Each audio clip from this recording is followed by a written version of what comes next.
So ito guys, naka-encounter na kayo nitong CMAC na 8403. So nagbi-blink lang yung aming blade. Wala sa display. Ayun o, may ilaw sa pero wala ang display. Ayun. So kahit papalitan ko siya ng blade, may blade pa rin siya doon. Ganun pa rin siya. Wala pa rin siyang video. Then tanggalin mo yung power guys. Yung power niya. Ayan. So pag natanggal mo na yung power, so on mo natin ulit.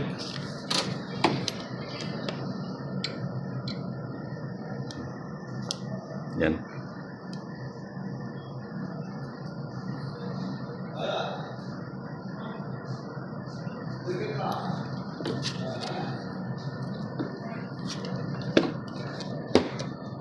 So tinanggal ko yung power, ganun pa rin, hindi siya umiilaw. So ang gagawin natin, patayin natin.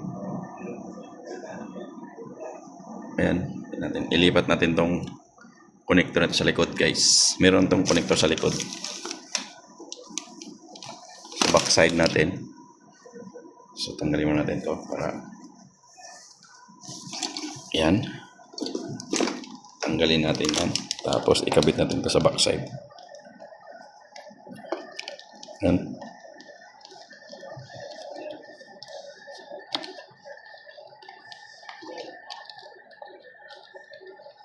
Yan. Then susuk natin ulit doon para mailak.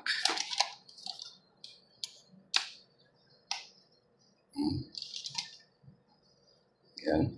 Susuk natin ulit. So dapat to is iilaw. May video na dapat yan. Ayan guys. Oh. Ayan. So meron siyang video. May video siya pero bigla siyang nawala. So yun yung issue nito guys. Kailangan nating tanggalin natin yung ito. Palitan natin ng ibang blade. So try natin magpalitan ng ibang blade. Kasi meron akong adult tsaka pediatric nito.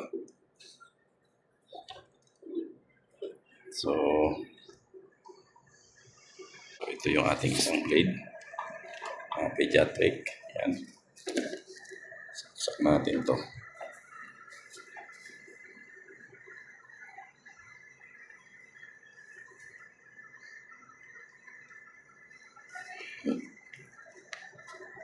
So ayan guys. Ayan. So meron siyang display. Pero kung nangyari, may business siya, nangyayari, nawawala. Tuktok ko na yung ating kable. So wala pa rin nangyayari. So i-check natin yan guys. Ang gagawin natin, bubuksan natin yung unit. Tapos titesting natin. Tanggalin natin yung baterya. Baka kasi cost din ng baterya. So i-remove lang natin ang battery mamaya. So pupulaan ko. So ito guys, pinal out na natin. So ating nang bubuksan na lang natin para i-remove natin yung battery. So napaka ano lang to guys, simple lang to na gagawin. So tanggalin lang natin yung battery niya. Tapos babalik natin siya ulit. Try natin kung madali natin sa ganong ano guys.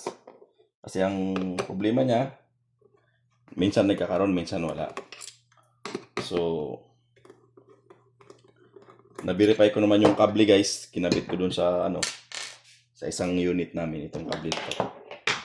Itong kable na to guys. Ito. Itong kable na to. Bagong palit ko lang kasi itong kable na to, kaya sabi ko hindi sira to eh. So bagong palit lang itong kable na to eh. So buo to.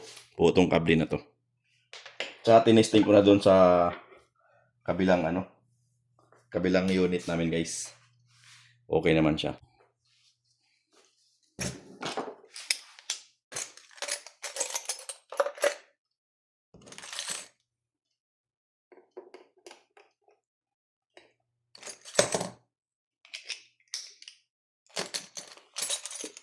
So, ang gagawin lang natin is tatanggalin lang yung baterya, sabay natin ibalik ulit.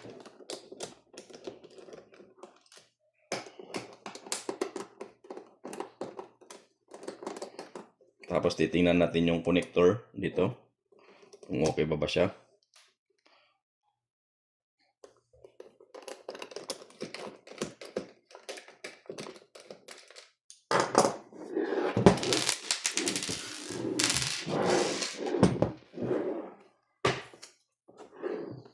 So, unang-una tatanggalin natin tong memory. So, dito, wala naman tayo matanggal to, USB at saka HDMI lang yan.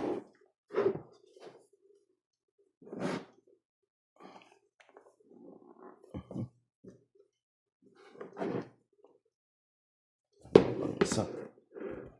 So, meron pa siyang isang tornilyo guys dito. So, ito guys, hindi pa nabuksan to simula nung na-acquire namin ngayon lang. Naka ano pa, yung ano niya, yung warranty seal. Naka-seal pa yung ating warranty seal guys. So, matagal na rin sa amin to. 2018 pa to. So, 2018 until now. Medyo matagal-tagal na. Yan. So, ang battery kasi nito guys nandito sa gilid. So, hindi mo siya pwedeng tanggalin hanggat hindi mo siya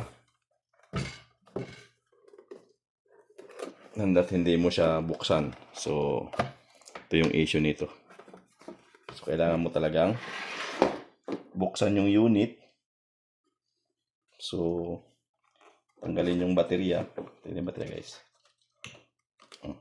So, tanggalin mo natin ang baterya ng ilang segundo. So ito yung sa mga connection niya guys ng yung ating mga connection ng probe. So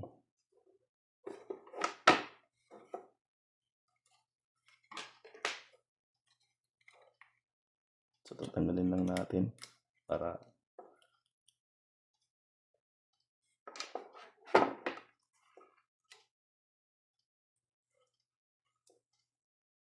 ma-reset lang natin guys. So reset lang natin yung ano natin. Wala tayong gagawing i-repair, i-reset lang natin yung. So ganito lang muna gagawin natin kasi wala tayong.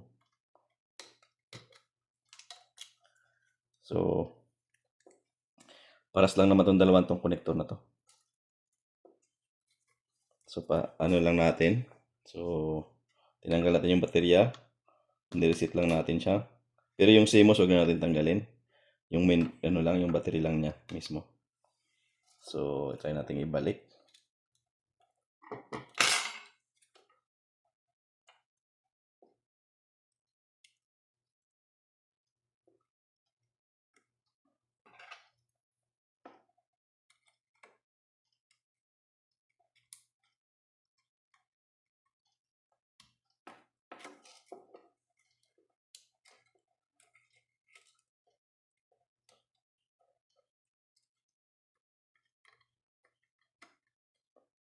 So ngayon pa sa holiday pala dito sa amin ngayon, naong ko lang ako sa ER kasi nga may nag-code blue. Nagreklamo yung doktor, hindi nila magamit yung nag-i-intubate sila, hindi nila magamit dahil nga may ayaw mag-display ng video. So after nun, so siguro i-press natin yung mga button niya para ma-reset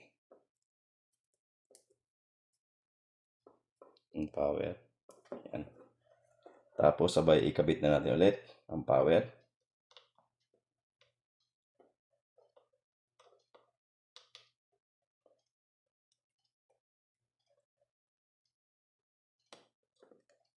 Yan. Then takip na natin guys. Yan. So huwag muna tayong sarado. Huwag muna tayong magtornilyo. Nag-on na siya. Pindot ko on. So yan guys, nag-on na siya. So, napindot ko yung on nung pagsarado ko. So, patayin lang natin kasi hindi pa nakakabit yung ating blade. Saka yung ating memory. So, unang-una, balik natin yung memory card.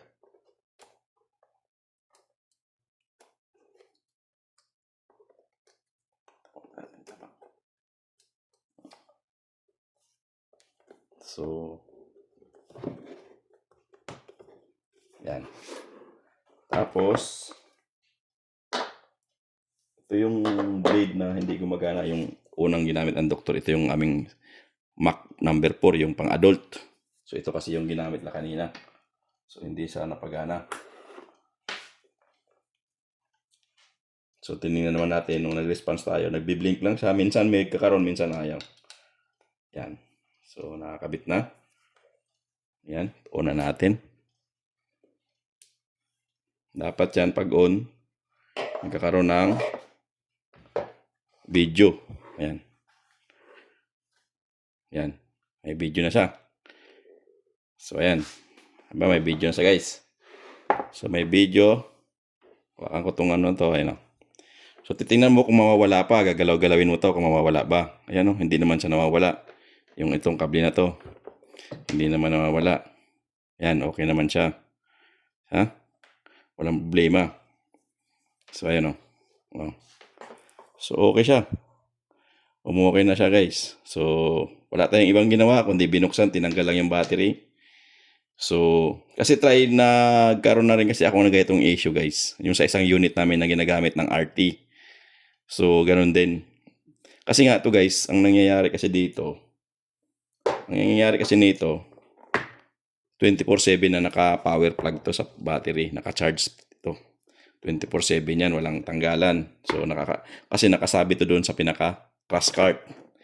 So, ngayon, 24/7 na nakakabit yan. Umulat umaraw yan, araw-araw naka-charge yan. So, may tendency kasi sa mga ganong battery, lalo na sa mga lithium-ion battery, nag-overcharge tapos maapektuhan yung ating display. So, ang ginagawa lang natin dyan is yung nire-reset lang natin. So, kanina, tinatry ko siyang i-reset dito, guys. Ayun ang reset button. May reset button yan dito eh. So, tinatry ko siya. Inon ko ulit, ganun pa rin. So, walang nangyayari. So, minsan makukuha mo dito sa reset. Pag ni-reset mo yung ano dito, minsan nakukuha mo sa reset yan. Basta, alam mo yung cable mo na gumagana. Gumagana yung kable mo.